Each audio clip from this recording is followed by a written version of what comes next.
ano hong reaksyon nyo na tinakbuhan kayo ni Senator Bato at hiniling nga niya na umalis kayo sa Senate premises?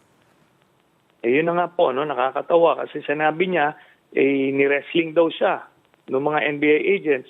Pero nung pinakita yung video, hindi naman pala wrestling yung nangyari, track and field pala ang nangyari. So, nakita naman ng mga kababayan, ano, at gusto ko lang linawin, Miss Cheryl, kung bakit may warrant. Ito pong ICC warrant, ito ay bunga ng investigasyon ng ICC doon po sa mga EJ case, ano, extrajudicial killings nung panahon nung nila Duterte.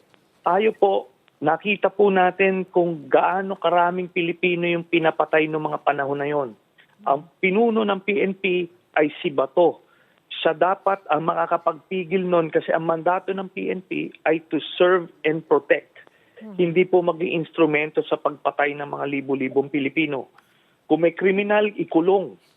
At kung may addict, iparehab. Ganun lang po kasimple. Pero ang ginawa ho nila, wala nga drug test, korsonadahan lang. Libo-libo yung pinatay.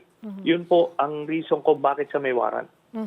At ngayon po ay pinoprotektahan siya ng Senate. Kayo mismo, hinaina ng arrest warrant sa loob ng Senate premises noong 2018, hindi po ba, Senator? Ano ang masasabi niyo ngayon sa pagprotekta ng Senado kay Senator Bato? Yun po, actually, yung ginagawa po ni Alan Cayetano, obstruction of justice, pwede po siyang kasuhan dyan. Kasi po, bawal magprotekta ng isang kriminal. Ito po, international criminal na libo-libo ang pinatay. Ang nakalagay po sa saligang batas, kung ang krimen mo ay below 6 years, ay hindi ka pwedeng arrestuhin while in session.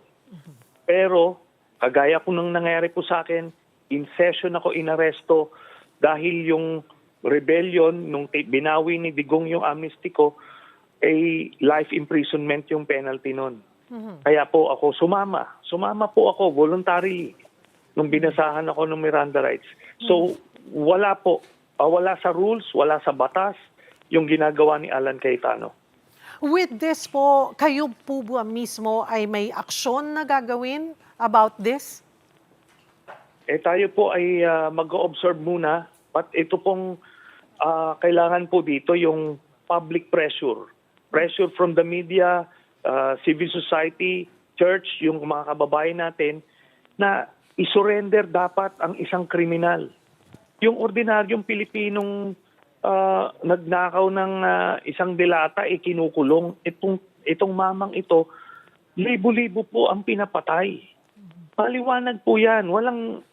In fact, pinagmamalaki nga ng mga supporters ni Duterte yung mga tinotokhang noon . Bawal po yun . Diba? O ngayon, mananagot po sila. So, yun po ang kailangan mangyari dito, to subject these people sa public pressure at eventually, isusuko yan ni Cayetano kasi wala namang tibay po yung mama na yan. Pag nakasubject ng pressure yan, pinahamak niya rito si Bato dahil iningganyo niyang palabasin para lang makaupo siya bilang Senate President. Pero that is temporary. Ang bilis po niyan ma-undo. Isa, dalawang senador lang na lumipat, tanggal na naman siya. Yun lang po ang mangyayari dyan.